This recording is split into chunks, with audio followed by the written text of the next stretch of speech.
mystères, dans les révélations cachées, la parole de Loba. Je rends grâce à Loba, le créateur du ciel de la terre, de ce qu'il est grand, glorieux et redoutable. Je remercie Loba parce qu'il est bon, parce qu'il est fidèle, parce qu'il est tout puissant et de ce qui vit inexplicablement hors de toute réalité. Donc aujourd'hui, par sa permission, par sa grâce, par sa toute divine puissance, nous allons entrer une fois de plus dans les sphères de la connaissance interdite. Car vous savez qu'il est dit dans les Bibles classiques actuelles, dans Proverbe 19.2, que le manque de science n'est bon pour personne. Et dans Proverbe 25.2, la gloire de l'homme est de cacher des choses et la gloire des rois est de sonder des choses. Néanmoins, il est dit dans Jérémie 33.3, demande-moi et je te relèverai des choses cachées, des choses que tu ne sais pas. Et dans Jean 3.11, nous disons ce que nous savons et l'on rend témoignage de ce qu'on a vu. Également dans Jean 8.32, vous connaîtrez la vérité et la vérité fera de vous des âmes libres. Ici, une fois de plus, je vais parler de ce personnage connu sous le nom, ici actuellement, connu sous l'appellation du nom de Jésus, et d'autres qui disent Jésus-Christ. C'est un personnage, comme j'ai déjà démontré durant mes propos, durant mes vidéos, mes récentes vidéos, ainsi de suite, que ce Jésus-Christ n'a jamais existé. Le César de Borgia, que les Néphilim, que les faux juifs, que les occidentaux ont inventé pour faire croire, pour tromper l'homme noir, pour le déraciner, pour l'extirper de sa spiritualité ancestrale. Et actuellement, partout dans le monde, il y a des moutons, des attardés mentaux, c'est-à-dire ceux qui se disent chrétiens et d'autres formes de religion qui adhèrent à ce personnage, qui acceptent cette personne-là de Jésus. Ils disent que Jésus a existé. Et j'ai déjà démontré, cette fois-ci, je vais encore redémontrer dans les Bibles actuelles classiques que non seulement ils ont usurpé le titre du vrai Christ, parce qu'il y a beaucoup de personnes qui ne voient pas encore la nuance entre Jésus et le Christ. On vous a fait croire que Jésus c'était le Christ. Non. Quand on dit le Christ, deux fois quand je dis Jésus-Christ, Jésus n'a pas existé, et en même temps je parle de Christ, c'est pas la même personne.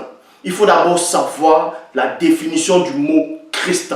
Un Christ c'est un loin, c'est celui qui a reçu l'onction, loin. Parce que celui qu'on appelle David, dans les Bibles actuelles, avait été oint par le prophète Samuel. Donc, étant oint, il devient un Christ. C'est ça, un consacré devient un Christ. C'est pour ça qu'il y avait beaucoup de Christ.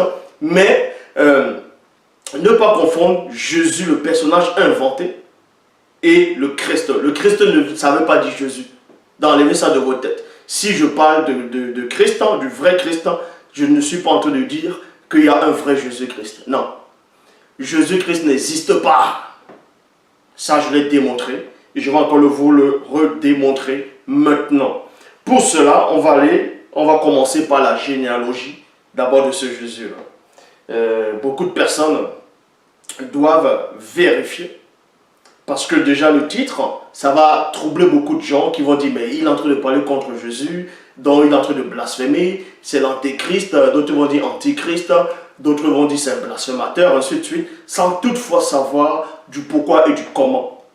Dans vos propres Bibles, il est dit de vérifier en gros, il faut être comme les chrétiens de Béret, les chrétiens de Béret. Eux, ils vérifiaient, malgré que Paul venait les enseigner, malgré que Paul venait les annoncer l'évangile, ils vérifiaient néanmoins.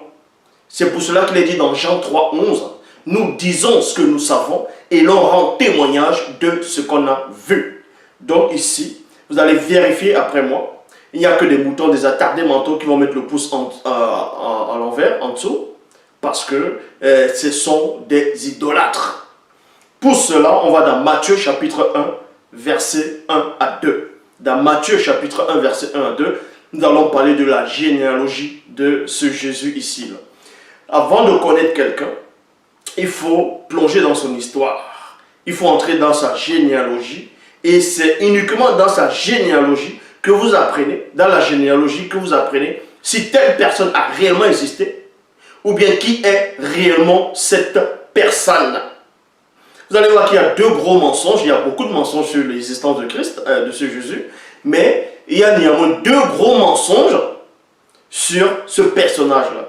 Le premier mensonge, ça va être déjà sur sa naissance et ses origines.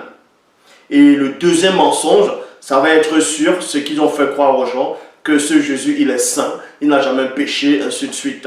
Ici, nous allons commencer par le commencement dans Matthieu chapitre 1, verset 1 à 2. Il est dit ceci. Voici la liste des ancêtres de Jésus-Christ. Ils ont rajouté Christ, ils savent pourquoi. Mais bon, voici la liste des ancêtres de Jésus-Christ. David est l'ancêtre de Jésus-Christ. Il y a virgule ici. Donc ça commence mal et ça c'est faux. David n'est pas l'ancêtre de Jésus-Christ. Je répète et je pèse mes mots. Bibliquement, même dans toutes les versions des Bibles actuelles classiques, c'est confirmé ainsi. David n'est pas l'ancêtre de Jésus-Christ. Parce que Jésus, en gros, ce personnage, on va bien dire, pourquoi je parle de ce personnage ainsi. Premièrement, pour ceux qui peut-être viennent d'arriver, ou ceux qui ne comprennent pas, on va reprendre depuis le début. Le personnage de Jésus, qu'on vous présente dans les églises réveillées, chez les catholiques, c'est les catholiques romains, c'est l'église romaine qui a inventé ce personnage-là, de Jésus. Ce Jésus-là n'existe pas. On nous a fait croire qu'il y avait un sauveur, un messie blanc, dont on le dessine aux yeux bleus.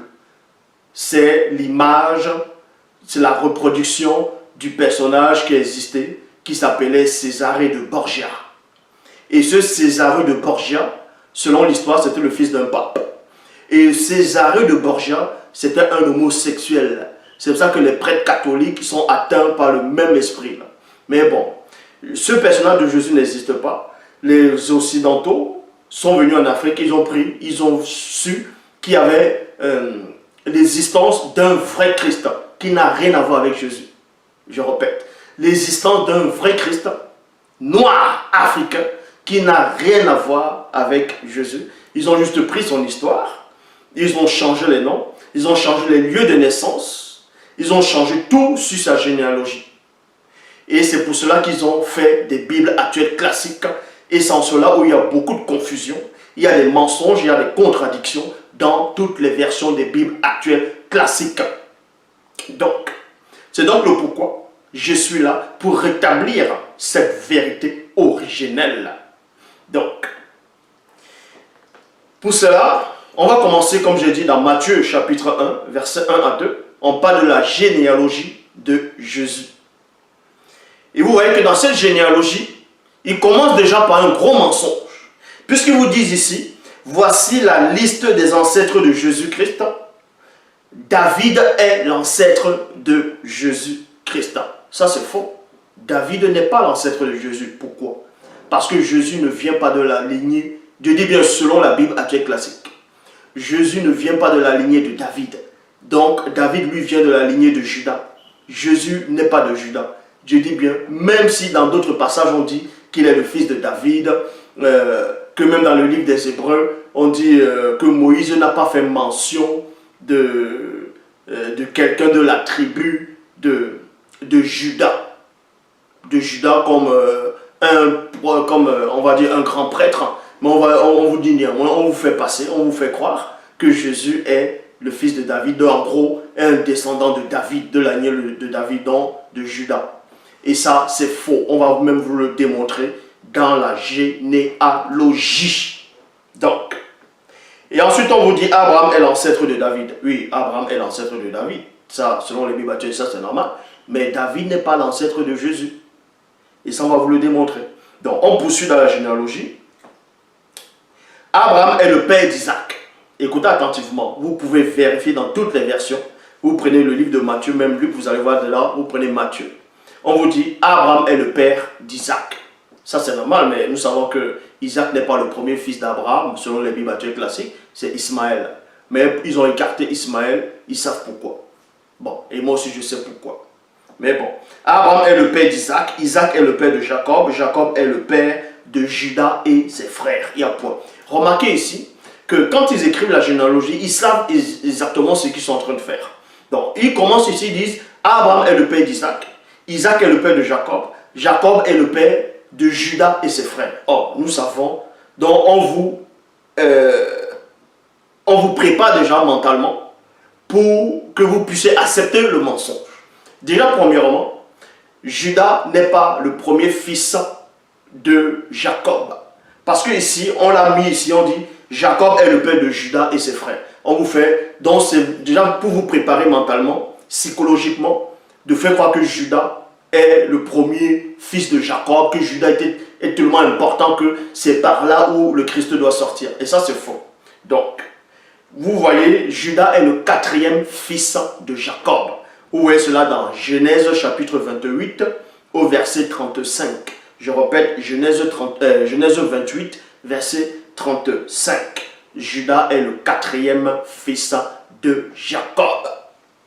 On poursuit dans Matthieu chapitre 1, verset 2 à 16. Matthieu chapitre 1, verset 2 à 16.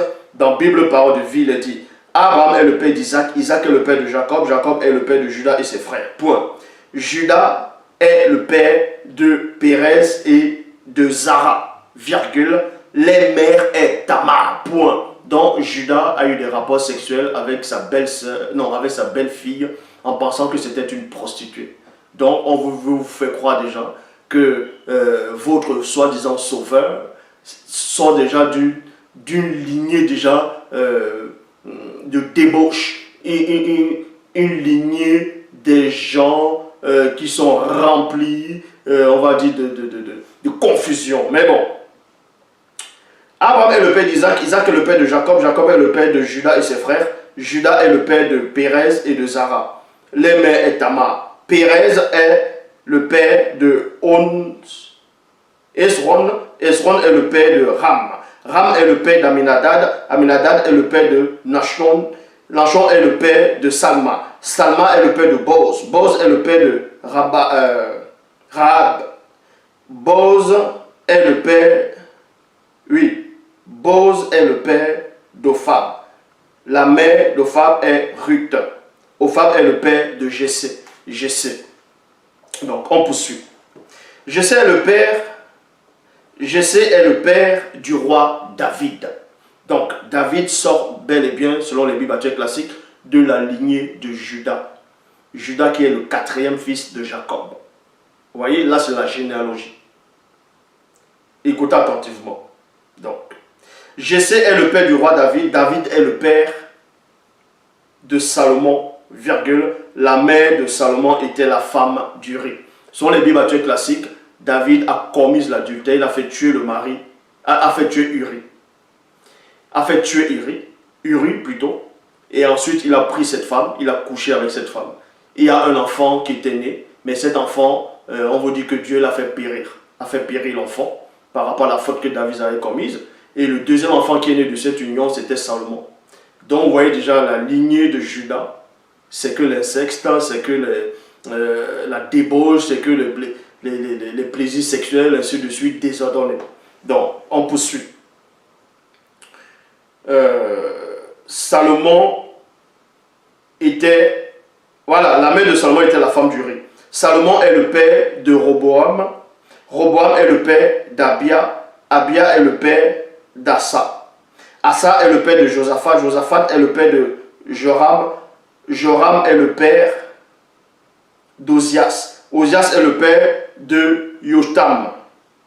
Yotam est le père d'Akaz. Akaz est le père d'Ézéchias. Ézéchias est le père de Manassé. Manassé est le père d'Amon. Amon est le père de Josia. Josia est le père de Yekonia. Yekon et ses frères. Il y a point ici. Donc, en ce moment-là, il y a virgule. On amène les Israélites prisonniers à Babylone. Il y a point. Après cela, virgule. Yekonia est le père de Shealtiel. Shealtiel est le père de Zérobabel. Il y a point ici. Là, c'est toujours la lignée de Juda. On est en train de descendre. La tribune de Juda, c'est la lignée. David est issu là de là. Roboam, Zérobabel est issu là de là aussi. Zérobabel est le père d'Abidoud. Abidoud est le père d'Eliakim. Eliakim est le père d'Assor. Assor est le père de Sadok. Sadok est le père d'Akim. Akim est le père d'Eliud. Eliud est le père d'Eliézar. Eliézar est le père de Matan. Matan est le père de Jacob. Il y a point ici. Jacob est le père de Joseph. Il y a point. Écoutez attentivement, il y a point. Joseph a pris Marie pour femme, virgule, et Marie est la mère de Jésus, virgule, qu'on appelle Christ. Point. Je m'arrête d'abord là-dedans. Où est-ce en quel moment il est dit ici que Marie, en gros, on vous dit en gros que Joseph est de la lignée de Judas. David est la lignée de Judas, selon les Bibles actuelles classiques. Maintenant, on vous dit que Joseph a pris une femme qui s'appelle Marie. Et que Marie a accouché Jésus plus tard. Mais elle a accouché Jésus comment? Avec Joseph? Est-ce qu'elle a eu des rapports sexuels avec Joseph pour avoir cet enfant-là? Non. Même la Bible actuelle classique le confirme. Qu'elle était divinement enceinte et Joseph, c'était pas lui le père. Joseph n'était pas le père de Jésus. Même dans les Bibles actuelles classiques. Donc, où vient donc, qu'on vous dise que Jésus est de la lignée de David, est de la descendance de David? Puisque on s'arrête avec Joseph, on dit Joseph est de la lignée de David, est de la lignée de Judas. Maintenant, ce Joseph a pris une femme, et cette femme c'est Marie. Marie, elle est de quelle lignée? C'est pas écrit ici que Marie est de la lignée de Judas. C'est pas écrit que Marie elle est de la descendante de David. C'est pas écrit. Mais on va maintenant vous donner la généalogie de Marie, selon les Bibles actuelles classiques. On va vous donner de la lignée, de la branche de quel fils de Jacob Marie est issue. Bon, avant ça, on va dans Luc chapitre 1, verset 30, dans Luc 1, 26, il est dit, le 6e mois, l'ange Gabriel fut envoyé par Dieu dans une ville de Galilée appelée Nazareth. Il y a virgule ici. Verset 27 de Luc 1, dans la Bible des peuples, il est dit, auprès d'une vierge déjà promise en mariage à Joseph, il y a virgule. C'est qui Joseph? Joseph, c'est celui qui est issu de la lignée de de Judas et de David. Vous voyez ça dans la généalogie dans Matthieu, chapitre 1, verset 1 jusqu'à 16. Donc, et on vous dit ici, auprès d'une vierge déjà promise en mariage à Joseph, il y a virgule. Il y a virgule. Et ensuite, un homme. Un homme, c'est qui? C'est ce Joseph-là. Un homme de la famille de David. Point virgule. Le nom de la vierge était Marie. Donc, on précise encore ici que Marie et Joseph étaient de la famille de David. Joseph est un descendant de David. Joseph est un descendant, selon les Bibles actuelles classiques, de Judas, de la lignée de Judas. Marie n'est pas de la lignée de Judas. Donc si elle accouche, selon les Bibles actuelles classiques, Jésus ne pourra pas être de la lignée de David, vu que Marie n'est pas de cette lignée. On va vous donner la lignée de Marie ici sur les Bibles actuelles. Là. Donc là, déjà, c'est le premier mensonge sur l'existence de votre faux Jésus, là. De votre Jésus déjà. Donc, dans Luc, oui, Bible parole de vie, il est dit, il l'envoie chez une jeune fille promise en mariage à un homme appelé Joseph. Point. Joseph a pour ancêtre. Joseph a pour ancêtre le roi David, virgule, et le nom de la jeune fille est Marie. Vous voyez, on précise ici que Joseph, l'époux de Marie, a pour ancêtre David. Donc, et David a pour ancêtre Judas. On poursuit. Dans Luc chapitre 1, verset 36, Luc 1, 36, dans la Bible parole de vie, il est dit, écoute, Élisabeth, virgule, Élisabeth c'est qui? C'était la future mère de Jean le Baptiste. Donc, écoute, Élisabeth, et qui est en train de parler là? On vous dit c'est l'ange Gabriel qui est en train de parler. Un ange. Donc si un ange parle, il saura dit c'est quoi la vérité. L'ange dit exactement ce qu'il est. Vous voyez des attardés mentaux, des faux pasteurs, ceux qui se disent chrétiens, pasteurs, révérends, bichons, maréchal, les gens qui viennent polluer Internet. Ah non, non, non, la Bible dit, non, vous avez mal compris le verset, non, c'est ça, Jésus-Christ est ceci, cela. Mais on vous dit que l'ange Gabriel, c'est pas le même ange Gabriel dans la Bible classique qui dit qu'il est l'ange Gabriel, il se tient devant Dieu, devant votre Dieu, qui se tient devant Dieu. Alors, l'ange Gabriel, quand il vient dire quelque chose, c'est que c'est ça, non? Selon les Bibles classiques. Alors, écoutez donc ce que l'ange Gabriel dit pendant qu'il est en train de converser avec Marie. L'ange Gabriel dit, écoute dans Luc chapitre 1 au verset 36, Bible parole de vie, écoute Élisabeth qui est de ta famille, qui est de ta famille, qui est de ta famille. Elle aussi est enceinte et elle aura un fils. Il y a point ici. Donc, dans Luc chapitre 1 verset 5, traduction Pirette Lamalena, il est dit, il était, virgule, au temps d'Hérode, roi de Judée, un prêtre du nom de Zacharie. Un prêtre du nom de Zacharie. Zacharie, c'était qui? Zacharie, c'était l'époux d'Élisabeth. Donc, de la classe d'Abias. Il avait une femme de la descendance. De la descendance. Si vous ne savez pas comprendre le français ou bien lire le français, vous retournez à l'école. On vous dit ici là, que Élisabeth, Zacharie avait pris une femme. Et cette femme était de la descendance d'Aaron, virgule, dont le nom était Élisabeth. Il y a point. C'est pas le même ange Gabriel qui disait que Marie est de la famille d'Élisabeth. Donc Élisabeth, elle est de quelle tribu? Élisabeth n'est pas de la tribu de Juda. Élisabeth n'est pas de la tribu de Juda. Donc, Nouvelle Bible seconde, sa femme était une descendante d'Aaron. Son fils d'Aaron, son nom était Élisabeth. Donc, vous voyez, donc Marie vient de la lignée d'Élisabeth. Et c'était des Lévis. C'était des Lévis.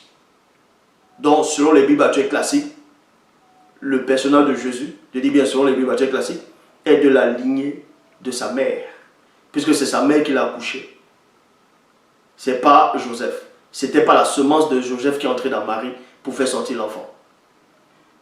Dans la généalogie de Marie, où Christ est issu, en gros, selon les Bibles actuelles classiques, Jésus est sorti de Marie. Donc, c'est la descendance, c'est les ancêtres, c'est la lignée de Marie qui compte dans la généalogie. Et Marie, elle est de la tribu de Lévi. Tout comme sa parente Élisabeth. Donc, Marie étant Lévi, le Jésus qui sort, lui aussi devient un Lévi, selon la chair. Il est Lévi et non Judas. Puisque il n'y a pas le sang de Judas en lui. La semence de Judas n'est pas en lui. David a quoi avoir là-dedans?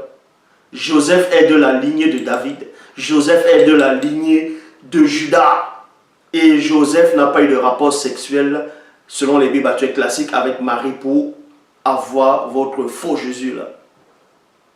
Donc, voici la Bible, votre propre Bible qui confirme que Jésus n'est pas de la lignée de David. Donc, il n'est pas de Judas. D'arrêter de faire croire aux gens le lion de la tribu de Judas, tout ça c'est faux. C'est le christocentrisme. Point. Donc, on poursuit. Là, c'est toujours la phase 1. Sur le mensonge de sa naissance, de sa généalogie. Déjà, il y a un gros mensonge. On vous fait croire que c'est le lion de la tribu de Judas. Il n'est pas de la tribu de Judas, donc il ne peut pas être le lion de la tribu de Judas. Donc, on poursuit. Ça s'appelle le christocentrisme. Vous voyez? Christocentrisme, c'est quoi? On vous dit, c'est une expression de la doctrine chrétienne qui place le Christ au centre de la théologie et de la spiritualité. C'est ce qu'ils ont fait avec ce Jésus-là. Et ça, c'est faux. Voilà encore un gros mensonge qu'on va démontrer dans Matthieu chapitre 2, versets 14 à 15. Traduction Louis II 1910, il est dit: Joseph se leva, il y a virgule, prit de nuit le petit enfant et sa mère. Donc on vous dit ici, qu'à une période, Hérode cherchait à tuer les enfants nouveau-nés, tout comme Moïse. Au temps de Moïse, moi, c'est que j'ai démontré, l'histoire des Hébreux esclaves en Égypte n'a pas eu lieu. Cette histoire, c'est une invention. Je l'ai démontré, cette vidéo existe toujours. Mais bon, on vous dit néanmoins que dans Matthieu chapitre 2, versets 14 à 15, on voulait tuer le petit enfant, tous les petits enfants qui sont nés à cette période-là. Et on vous dit que Joseph était divinement averti. Il a pris le petit enfant Jésus et sa mère, Marie, ils sont allés en Égypte. Écoutez attentivement. Cette scène-là, c'est toujours le christocentrisme. Donc, on vous dit, Joseph se leva, prit de nuit le petit enfant et sa mère et se retira en Égypte. Et se retira en Égypte. C'est même les mêmes Bibles qui disent que maudit soit celui qui va aller chercher son secours en Égypte, non? Mais bon, le petit enfant en Égypte. Et il resta jusqu'à la mort d'Hérode, afin que s'accomplisse ce que le Seigneur avait annoncé par le prophète. 2 points. J'ai appelé mon fils hors d'Égypte. Point. Et ça, c'est faux. Donc, non seulement, les biblistes, les auteurs des Bibles actuelles classiques, ils font mentir Dieu.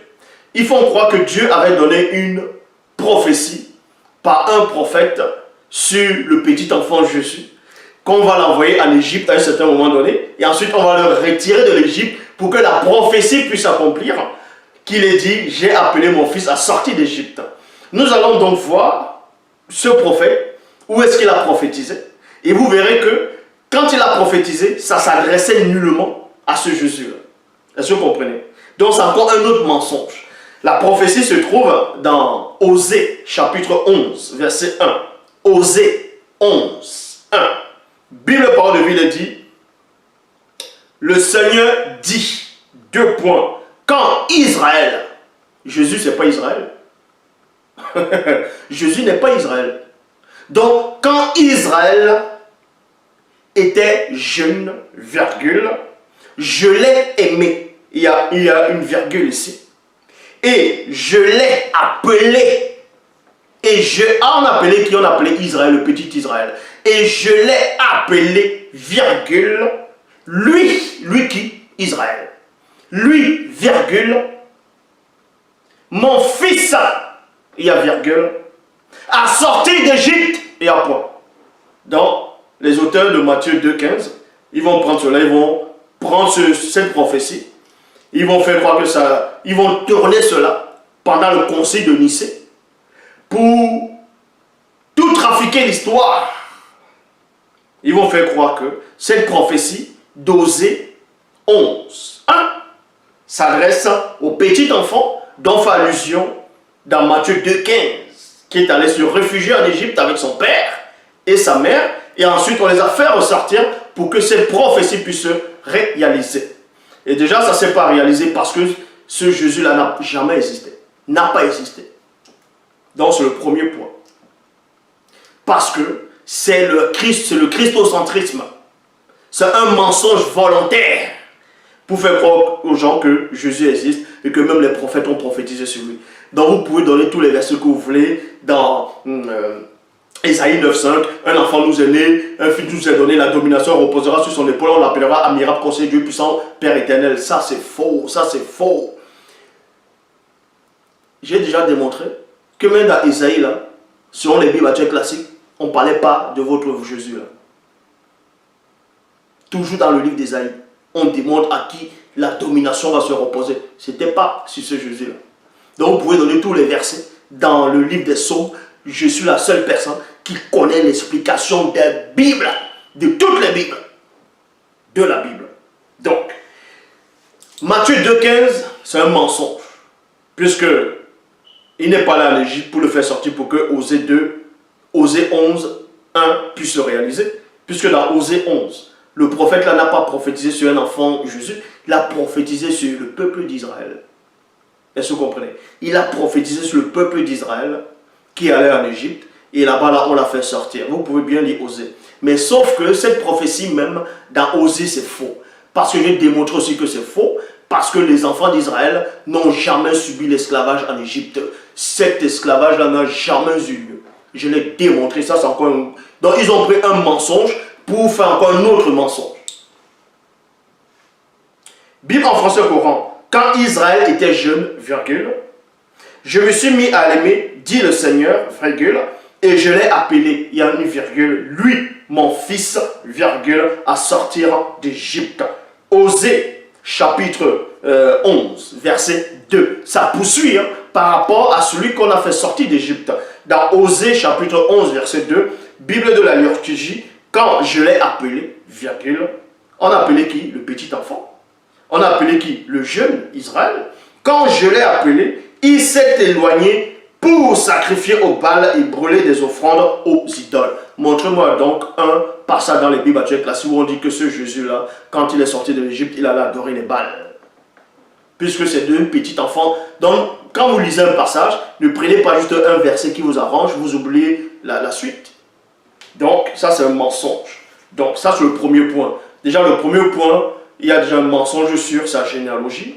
Et un mensonge sur son existence, sur des prophéties qu'on prend à gauche, à droite, des prophéties même inventées, même qu'on va prendre pour encore aller inventer une autre histoire. Donc, deuxième phase, ils font croire aux gens que Jésus est saint et qu'il n'a jamais péché. Et je vais vous démontrer, même toujours dans les Bibles classiques, que votre Jésus n'est pas saint.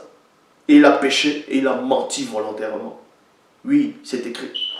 Donc, dans Luc chapitre 24, au verset 13 à 15, on vous dit que Jésus avait ressuscité.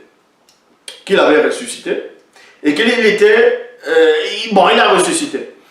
Et ça se passait, un moment, il y avait deux disciples qui étaient sur le chemin de Maïs. Ils étaient en train de cheminer et parler des événements qui s'étaient déroulés, récemment déroulés. Et Jésus est venu au milieu d'eux, ils ne l'ont pas reconnu. Parce que les yeux étaient empêchés de le voir.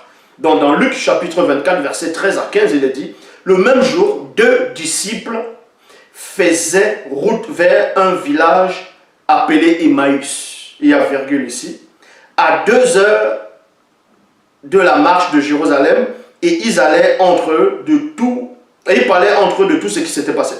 Or, tandis qu'ils s'entretenaient et s'interrogeaient, Jésus lui-même s'approcha et il marcha avec eux. Il y a point ici. Dans Luc chapitre 24, verset 28, Bible, parole de vie. Donc, on vous dit, pendant qu'ils étaient en train de cheminer, ce Jésus-là, ce personnage inventé, il pose la question à deux disciples. Il dit, mais qu'est-ce qui se passe? Pourquoi vous êtes comme ça? Et les disciples lui disent, mais es-tu la seule personne ici qui se journaliste, ici, là, qui sait pas ce qui s'est passé? Il dit quoi? Il dit, bon, on a tué le Christ, tout ça. Bon, il raconte. Après, maintenant, ce Jésus-là est en train de les expliquer que vous êtes là à comprendre les Écritures. Ne fallait-il pas que le Christ souffre, tout ça, qu'il meurt, il revient dans la gloire? Bref. Maintenant, au moment où, parce que les disciples devaient arriver dans une maison, dans un lieu où les autres disciples s'y trouvaient.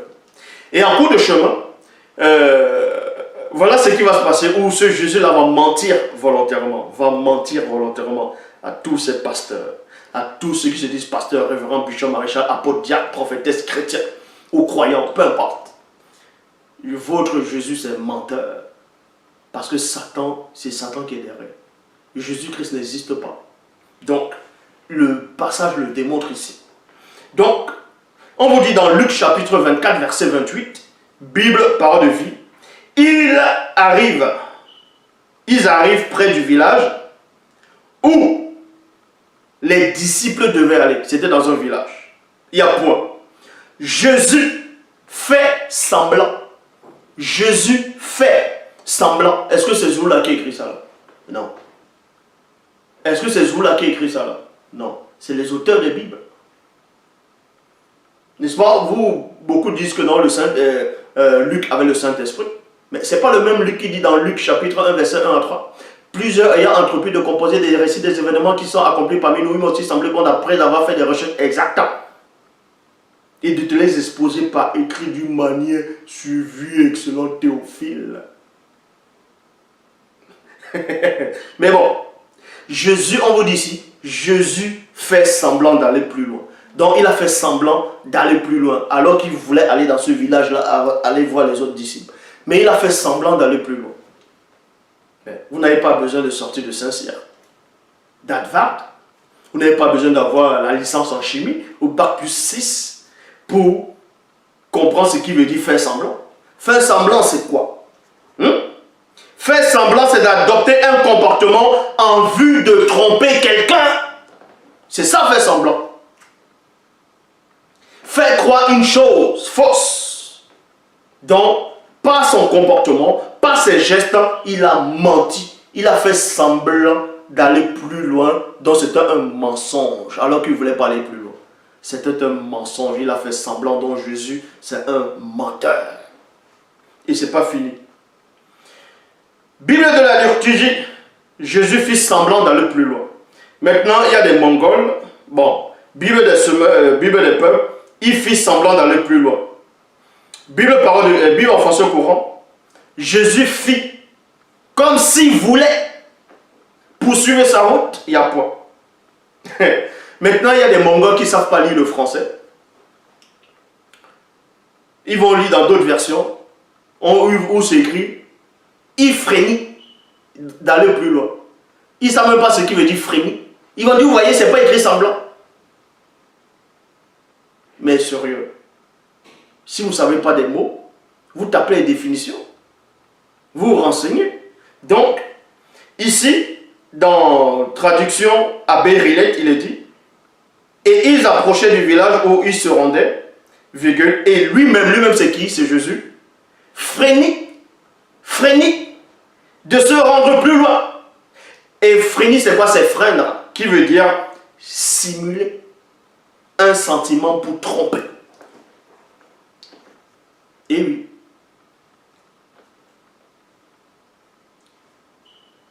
Un sentiment pour tromper. Donc Jésus, c'est un trompeur. Tout comme son père Satan. Et oui. Tout comme son père Satan. Parce que Satan, c'est Satan qui est derrière cette invention de ce Jésus. Donc, on va aller dans Jean 10, 30.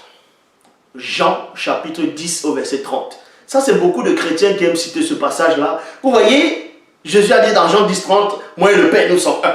Donc, c'est lui qui est le Père. Mais regardez encore un gros mensonge là-dedans. Comment ce Jésus-là ment encore là-dedans. Dans Jean 10, 30, dans la Bible de l'épée, il est dit, moi et le Père, virgule, nous sommes indivisibles. Indivisibles. Moi et le Père, nous sommes indivisibles. Et indivisible, c'est quoi? Qualité d'une chose, d'une substance ou d'un groupe de personnes qui ne peut pas être séparés ou divisés. Et oui, ou abandonnés. Parce que quand tu te sépares de quelqu'un, ça veut dire que tu abandonnes la personne.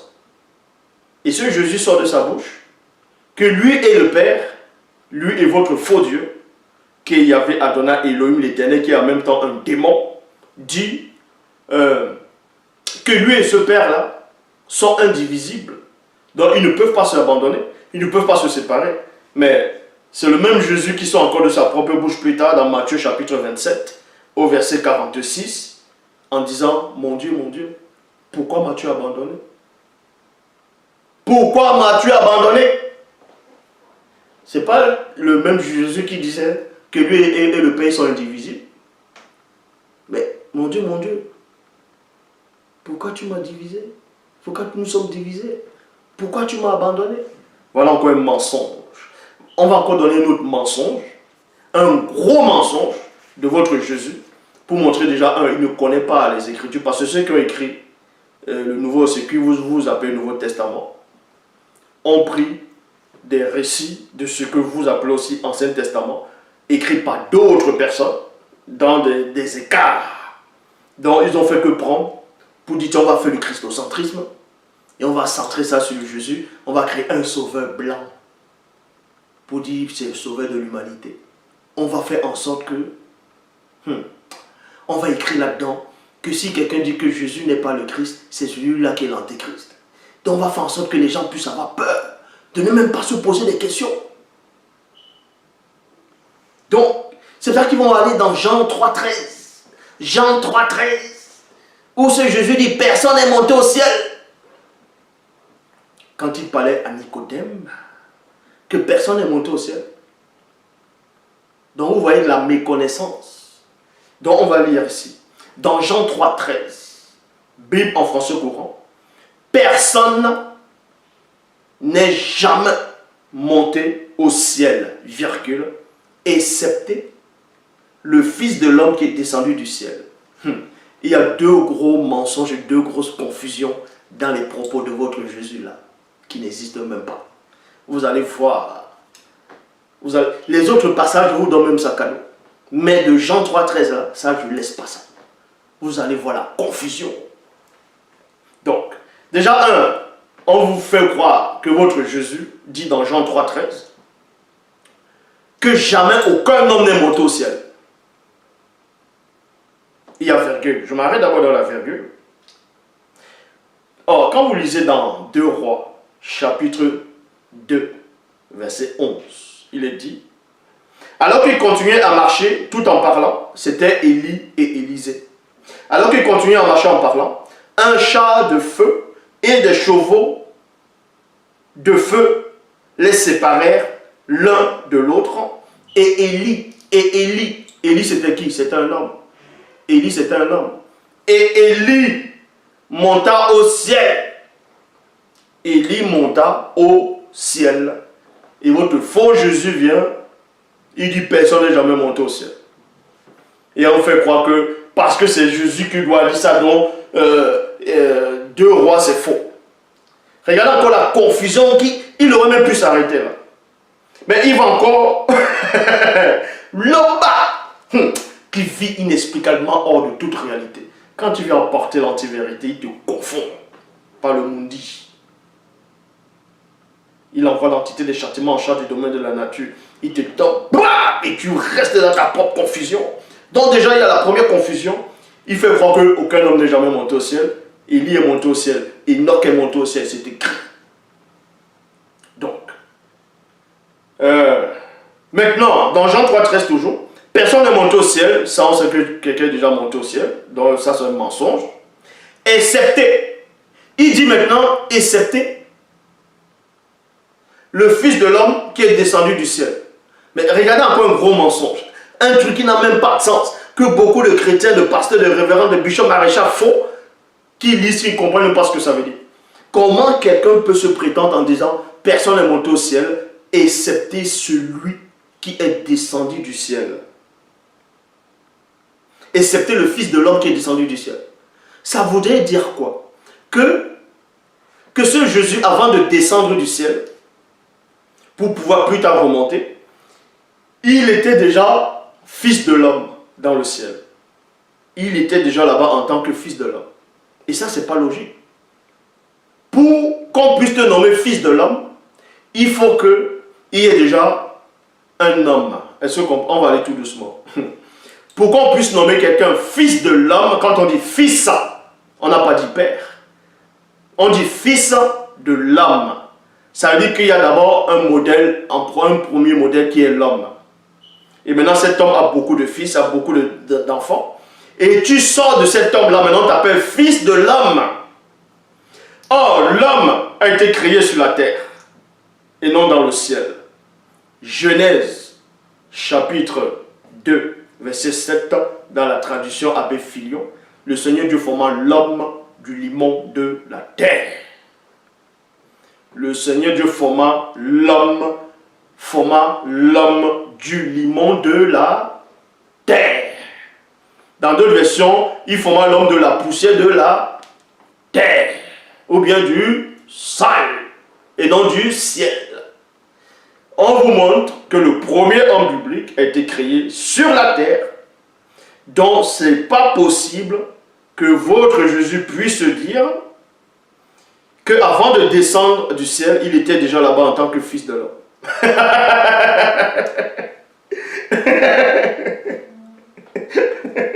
Donc, le premier homme l'a accouché dans le ciel. Après, mais comme... Non mais sérieux, soyez un peu logique. Soyez logique. Comment des hérésies comme ça peuvent être racontées et des gens qui, certains ont même fait des études, ils sont tellement envoûtés par cette idole de Jésus, c'est cette abomination qui n'existe pas.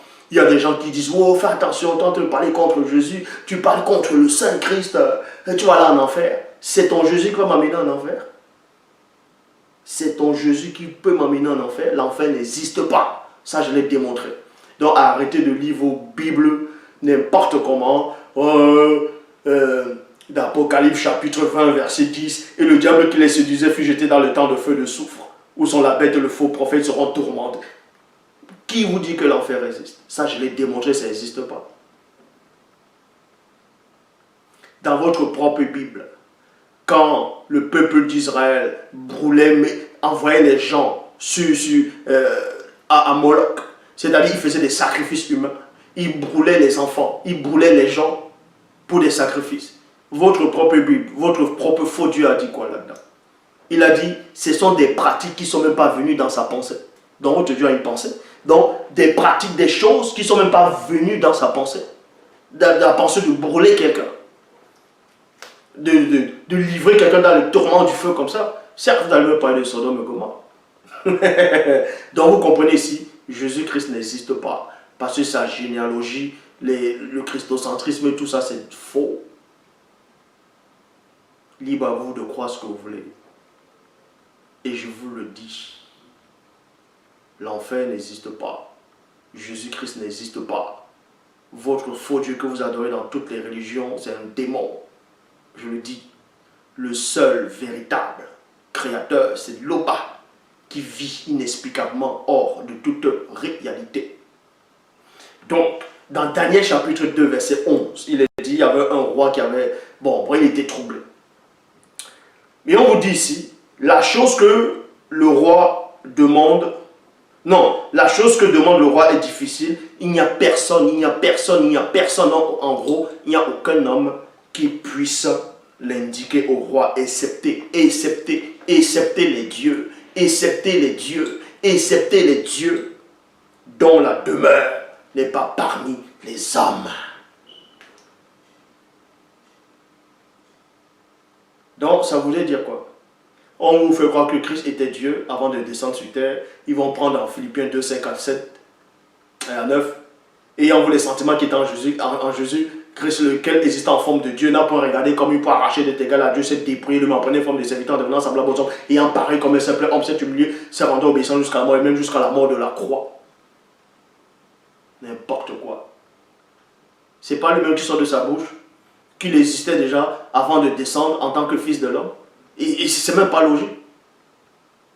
C'est écrit dans Jean 3,13, personne n'est monté au ciel, ça c'est faux, excepté le fils de l'homme qui est descendu du ciel. Donc il dit par là que c'est le fils de l'homme qui est descendu du ciel pour pouvoir remonter plus tard. Le fils de l'homme ne peut pas descendre du ciel.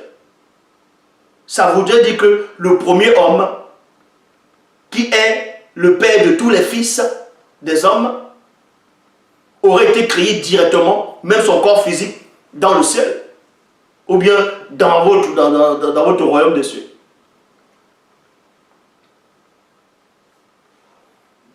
Donc, il n'y a qu'un seul enseignant. C'est celui-là. C'est celui qui est en face de vous. Toutes vos fausses religions, toutes vos fausses spiritualités, que ce soit égyptienne, peu importe, tout ça c'est de la rigolade. Le seul enseignant, le seul qui détient la clé des mystères, le deuxième né de toute la création, est en face de vous, que ceci vous plaise ou pas.